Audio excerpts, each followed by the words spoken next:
Selamat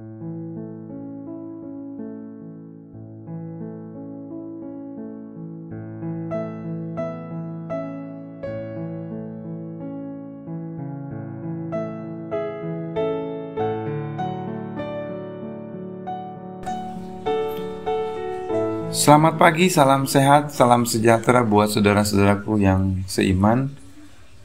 Jumpa lagi pada hari ini, kita boleh merenungkan sabda Tuhan. Semoga sabda Tuhan yang akan kita renungkan benar-benar menyapa kita, memberikan semangat dan memberikan kekuatan kepada setiap kita di dalam menjalankan kehidupan yang Tuhan percayakan, kehidupan yang penuh dengan misteri. Tapi kita bersyukur Tuhan selalu hadir menyertai kita. Saudara, bacaan kita pada hari ini terambil dari Keluaran 16 ayat 1 sampai 36. Tetapi saya hanya membaca ayat 12 saja. Keluaran 6 ayat 12. Aku telah mendengar sungut-sungut orang Israel. Katakanlah kepada mereka, pada waktu senja kamu akan makan daging, dan pada waktu pagi kamu akan kenyang makan roti. Maka kamu akan mengetahui bahwa akulah Tuhan Allahmu. Sampai sedemikian pembacaan kita. Saudara yang terkasih, tema kita pada hari ini adalah pemelihara hidup yang sejati. Saudara, pada saat orang mengalami kelaparan, tentu apa yang ia rasakan akan berdampak kepada orang di sekitarnya. Saat orang kelaparan, dia pasti akan mengalami situasi yang marah, kesel, mudah sakit hati, mudah terpancing emosinya. Dan kadang pikirannya tidak rasional karena perutnya kelaparan. Sehingga dia sering kali melakukan hal-hal yang negatif. Saudara, bangsa Israel ketika mereka melakukan sebuah perjalanan menuju tanah perjanjian, ada suatu ketika mereka mengalami sebuah situasi yang membuat mereka kelaparan. Di situ mereka bersungut-sungut kepada Tuhan. Mereka marah kepada Musa yang memimpin mereka keluar dari tanah Mesir. Bahkan ada di antara mereka yang mengatakan lebih baik mereka berada di Mesir, mati di Mesir, ketimbang mereka mati kelaparan di padang gurun. Saudara sekalian, pada bacaan kita saat ini, Israel berada di padang gurun Sin, antara Elim dan padang gurun Sinai. Dan dalam perjalanan mereka, yaitu pada hari yang ke-15, pada bulan yang kedua sejak mereka keluar dari Mesir. Saudara, situasi tersebut membuat mereka bingung karena tidak ada makanan.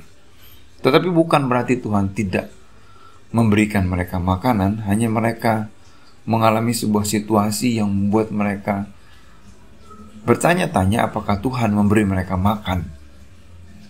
Saudara-saudara yang terkasih, di sini mereka akhirnya komplain dan marah kepada Musa sebagai pemimpin mereka pada saat itu.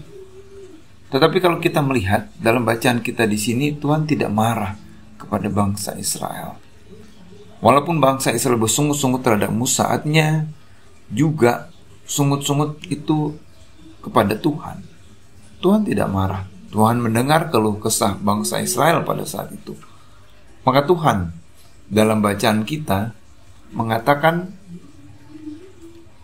aku telah mendengar sungut-sungut orang Israel. Kemudian dia meminta kepada Musa, katakanlah kepada mereka, pada waktu senja kamu akan makan daging, dan pada waktu pagi kamu akan kenyang makan roti.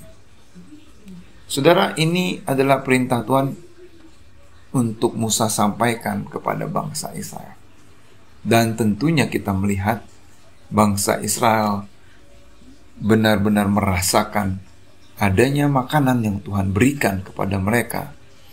Tuhan memberikan makanan kepada bangsa Israel di saat mereka berada di dalam perjalanan tanah perjanjian. Saudara yang terkasih, Tuhan menurunkan makanan dari langit untuk bangsa Israel. Mereka akan mengumpulkan makanan secukupnya untuk melewati hari-hari di padang gurun. Sekalipun bangsa Israel menganggap Tuhan tidak peduli lagi, Tuhan justru menunjukkan kasih setianya. Sejak saat itu bangsa Israel mendapatkan makanan burung puyuh dan roti mana yang cukup untuk setiap orang. Saudara-saudaraku yang terkasih, sampai sekarang Tuhan peduli kepada umatnya, dan Tuhan juga peduli kepada kita, anak-anaknya.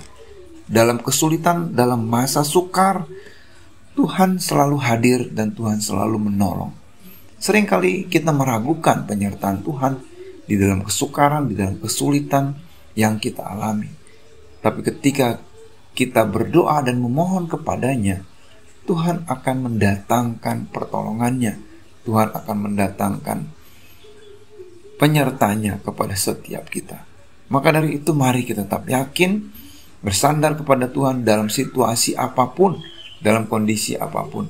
Dia adalah pemelihara hidup kita, pemelihara yang sejati, menjaga kehidupan kita, menjaga perjalanan kehidupan kita dari dulu, sekarang, dan sampai selamanya. Untuk itu mari kita terus berproses di dalam kehidupan ini, meyakini bahwa Tuhan senantiasa memelihara kita dalam situasi apapun yang kita alami. Selamat berusaha, selamat mencobanya. Tuhan Yesus memberkati kita.